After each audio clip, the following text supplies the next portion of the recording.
Good afternoon friends, চলে এসেছি রান্নাঘরে। তো একটু আলু ভাজছি রসুন কুচি দিয়ে, আর ডাল আর মাছ করা আছে। মাছ অল্প আছে, যা আছে আমাদের একবেলা হয়ে যাবে। ডালও অল্পই আছে। তো আজ রান্নাবান্না করতে সেরকম ভালো লাগছে না, তাই একটু আলু ভাজলাম, ডাল দিয়ে খাবে। আর তিনি এমনি ঘি দিয়ে আলু ভাজা দিয়ে খেতে ভালোবাসে, তাই ভাত হয়ে গেছে। কারণ প্রচুর কাচাকুচি করছি, এই কদিন কাচাকুচি করা হয়নি, তো কাচাকুচি করতে হচ্ছে। করিনি মানে এই কদিন শুকাবার জায়গার অভাব, রোদ উঠছিল না। তো এই যে কাচ্ছি, অনেক রয়েছে দেখছো, এখনো সাবানটা গলেনি। আমার এই মেশিনের যে ড্রাই করার জায়গাটা খারাপ হয়েছে, একবার সারালাম আবারও খারাপ হয়েছে। তাই এমনি নর্মাল আমি এমনি কাচতে পারি না, পেটে সেলাইতে ব্যথা লাগে, তাই জন্য মেশিনে কাচতে হয়। আর এদিকটা মানে স্পিনের জায়গাটা খারাপ হয়েছে, কাচা যাচ্ছে। তো এতে কাচছি, কেচে এমনি শুকাচ্ছি, যেমন নর্মাল কেচে শুকাতে হয় সেরকম। তার ফলে অনেক সময় লাগছে শুকাতে। তো আজকে নিত্যদিনের কাজকর্ম দিয়ে ভিডিওটা শুরু করলাম। আজকে গাছগুলো রোদে দিতে হবে। তো এই যে এই স্নেক প্ল্যান্টটা রোদে দেবো, এই গোল্ডেন মানি প্ল্যান্টটা দেবো রোদে। ব্যালকনিতে দেখো রোদ এসেছে, অনেক দিন বাদে রোদ এসছে, তো রোদে দিতে হবে গাছগুলো, এই সব কাজ। আর তিন্নির আজকে কলেজে অনলাইনে ক্লাস চলছে এই বন্ধের জন্য। তারপরে চারিদিকে ঝামেলা, তো টিচাররা ঠিক করেন অনলাইনে ক্লাস নেবেন। তা অনলাইনে ক্লাস হচ্ছে, কারণ অনেক দূর দূর থেকে ছেলেমেয়েরা আসে কলেজে, তারা আসবে কী করে রাস্তায়। আর কোনো বাড়ির মা বাবাই ছেলে মেয়েদের পাঠাতে চাইবে না এরকম পরিস্থিতিতে, তাই জন্য অনলাইনে ক্লাস হচ্ছে। ও ক্লাস করছে, ওর আবার 2টোর সময় একটা ক্লাস আছে, আর 2টো ক্লাস হয়ে গেছে অলরেডি করেছে। তো এইভাবেই আজকের দিনটা শুরু হলো। সেই লকডাউনে যেমন পরিস্থিতি ছিল, অনলাইনে ক্লাস হচ্ছে, বাড়িতে রান্না হচ্ছে, সব ঘরের ভিতরে, সেরকম একটা পরিস্থিতি যেন আজকে মনে হচ্ছে। কি বলবো আর, চারিদিকে যা অবস্থা, কিছু বলার নেই।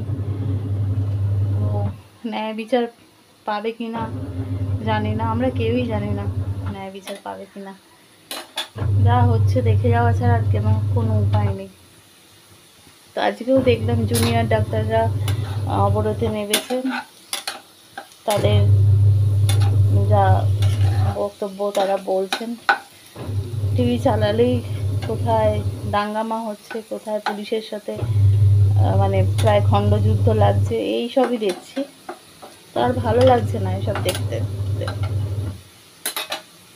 তো রান্না বান্না করতেও হবে, খেতেও হবে, পড়াশোনাও করতে হবে, সব কিছুই করতে হবে। এইসবের মধ্যে সব কিছু হচ্ছে। তোমাদের দাদা ভাইকে বেরোতে দিইনি, অফিসে কাজ ছিল কিন্তু বেরোতে দিইনি, কারণ এই পরিস্থিতিতে ভয় লাগে বাইরে পাঠাতে। তো রয়েছে, পরে বেরোবে, খাওয়া দাওয়া করে বেরোবে। তো এই আপাতত আপডেট। চলো আর কি তোমাদের সাথে শেয়ার করতে পারি দেখি।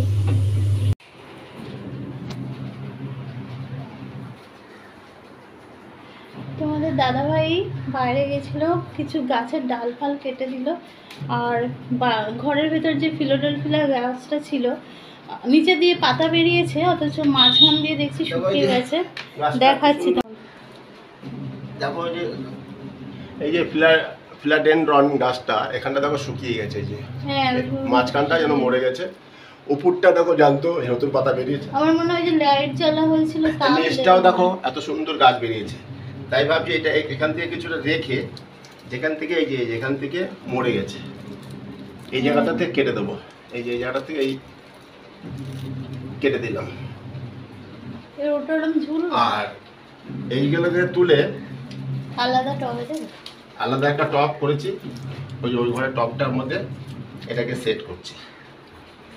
এটা আগে খেয়াল করে লক্ষ্য করিনি, কদিন তোমাদের দিদির শরীর খারাপ ছিল, ওই কাজে ব্যস্ত ছিলাম, তাহলে যদি আগে থেকে দেখতাম তাহলে এটাতে অনেকগুলো গাছ আমি তৈরি করতে পারতাম, কারণ এইগুলো গাছ কেটে কেটে অনেক গাছ করা যায়। আমার শরীর খারাপ হয়, সব কাজ ওলট পালট হয়ে গেছে এদের, মানে ওই ডাক্তার টেস্ট এই করতে করতে না অনেক কিছু ঘরের ক্ষতি হয়ে যায়। দেখবে বাড়িতে তো আর কেউ নেই, এই যে এই পাতাটা তো ভালো। হ্যাঁ, এটা একটা নতুন গাছ হবে, কত দাম এই গাছগুলোর। হ্যাঁ, এটা কিনেছিলাম অনেক টাকা দিয়ে, তাই যে ওখানে গাছটা রইলো। আর কেন মরে গেল মাঝখান থেকে জানি না। ওই লাইটটা জ্বেলেছিলাম বলে বোধহয় হয়েছে, টুনি লাইটটা ওই যে, কিন্তু সে তো জেলে নিভিয়ে দেওয়া হয়েছে বলো। হ্যাঁ, এইবার এই যে দেখো একটা সুন্দর গাছ। হ্যাঁ, এটা আগে যদি দেখতাম এখানটা কেটে কেটে পাপ করে করে লাগালে আমি অনেকগুলা গাছ করতে পারতাম। এই একটা গাছের দাম 500-600 টাকা। তো যে কেউ দেয় 500 কি 1200 বললো হ্যাঁ, সেদিন। 1200 টাকা, সরি ভুল বললাম। হ্যাঁ, এবার এটাকে এই যে টপ এনেছে একটা, চলো ওই ঘরে অবশ্য ওরা 1200 বলছে, একটু কমাতে কম হবে। এক এক জায়গায় গাছের দাম এক এক রকম। আমাদের পাটুলিতে গাছের দাম খুব বেশি, আবার গড়িয়া যে হাটে যাই আমরা সেখানে একটু কম। এইভাবে মানে গাছ কিনতে কিনতে এখন বুঝতে পারছি যে কোথায় কিরম দাম। তো ব্যালকনিটা সবুজ হয়ে উঠেছে বর্ষায়, দেখো। আচ্ছা কি করবো, ওই যে গাছগুলো রাখো, হ্যাঁ, এই গাছগুলো এই যে স্নেক প্ল্যান্ট, তারপর ওই যে গোল্ডেন মানি প্ল্যান্ট, এগুলো বাইরে দেবো। হ্যাঁ, আর বাইরের থেকে ওই যে জেজো প্ল্যান্ট, কালো, হ্যাঁ, যেগুলো রোদ খেয়েছে আর কি। একটা গাছ ঘরের ভিতরে আনবো। হ্যাঁ, ওইগুলো তো জায়গাও নেই। হ্যাঁ। এই টপটার মধ্যে, এই যে দেখো, এই টপটার মধ্যে এই গাছটায় মধ্যে দেবো। এবার এখানে দেখবো অনেক গাছ বেরিয়ে যাবে, এই যে বড় বড় রুট রয়েছে, হুম। এই রুট দিয়ে এখানে দেখবো কত গাছ হয়ে এগুলো যাবে। অ্যাকচুয়ালি মানি প্ল্যান্টের মতোই, যেভাবে তোমরা জলে দিয়ে রাখো বা এ দিয়ে রাখো ঠিক গাছ বেরিয়ে আর যায়। এই যে যে প্ল্যান্টটা, ব্ল্যাক যে যে এটা, এটা ব্ল্যাক জেজে, এটাকে ঘরে নেবো এখন। হ্যাঁ চলো করে রাখো। এটা একটা সুন্দর টপে দেবো। এগুলো নাকি মশা আসে না, আর এই তাই তো যে বলে। এটা গোল্ডেন মানি আমার খুব প্ল্যান্ট, প্রিয় গাছ। এটাকে একটু রোদ খাওয়াতে এটা বাইরে রাখছি। দুটো তিনটে গাছ একসাথে এ করা হয়েছিল, টাবে দেওয়া হয়েছিল, তাই না গো? হ্যাঁ, এই একটা জেজে প্ল্যান্ট,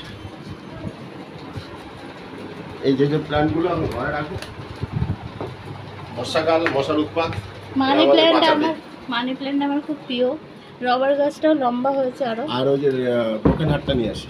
দোকানে একটা কিন্তু সুন্দর করে রাখো। এখন আমি রান্না করছি, রান্না হয়ে গেছে, কাঁচাকুচি হচ্ছে। এই তিনটা গাছ ঘরে ঢোকাবো। আর ওটা তো বের করলাম, কদিনের জন্য রাখতে হবে? এই 5-6 দিন থাকবে, রোদ খাক। হ্যাঁ। আর এই স্নেক প্ল্যান্ট, এটা একটা সাইড করে দিও, বলে হ্যাঁ। ভেঙে যায়। স্নেক প্ল্যান্টটাও বেশ প্রিয় গাছ আমার, কি সুন্দর লাগে, লম্বা হয়ে হচ্ছে। আরও স্নেক প্ল্যান্ট আছে, দেখো ওই যে একটা ঝুলছে।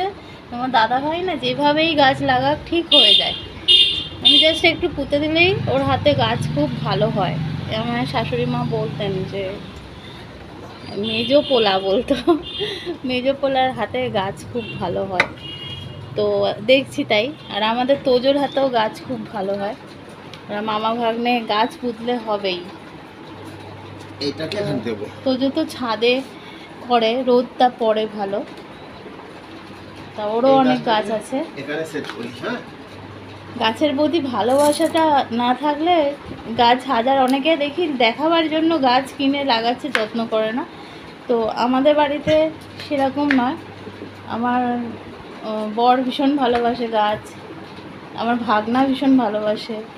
এই তিনটা গাছ আবার দেখা থাক, পরে ঘরের মধ্যে সেট করে নিচ্ছি। তো আর এই গাছটাকে এখন তুমি রেডি করো, আমি হ্যাঁ, অন্যদিন আবার দেখাবো। মানে এটা যখন বাড়বে নর্মালি, হ্যাঁ, তখন আবার দেখাবো, ঠিক আছে? এই তো এখন না এখন তো রেডি করছো, এটা যাকে যখন পাতা পাতা আবার ছাড়বে আর কি, তখন আবার শেয়ার করব। একদম। তো কিছু বলে দাও। দেখো এই যে এই গাছটা অ্যাকচুয়ালি এটা বিদেশি গাছ, এখন আমাদের ইন্ডিয়ান ওয়েদারও হচ্ছে। ঘরের মধ্যে বেশি রোদ লাগে লো না। লো টেম্পারেচারের গাছ আমাদের এখানে ছিল, এই যেমন অনেকটা উঠে গেছিলো, তা ঘরে নিয়ে গেছিলাম, যা হোক নষ্ট হয়ে গেছিলো। ওখানে রইলো দুটো গাছ, একটা গাছের থেকে দুটো। আর এটাকে এবার কদিন বাদে সুন্দর করে উঠে প্রচুর ডালপালা বেরিয়ে যাবে। চাল ধোয়া জল দিয়ে এখন এটা আমাদের জল দিয়ে দেবো। আজকে চাল ধোয়া জল হয়নি, ভুলে গেছি, এটা আমাদের জল দিলে এটা একটা সুন্দর গাছ হয়ে মনে যাবে। থাকে না।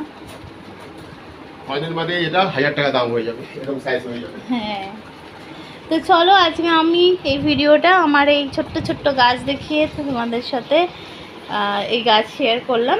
এগুলো আগেও দেখেছো। চলো, আর ভালো লাগলে একটা লাইক, শেয়ার, কমেন্ট আর সাবস্ক্রাইব করো। চলো, টাটা।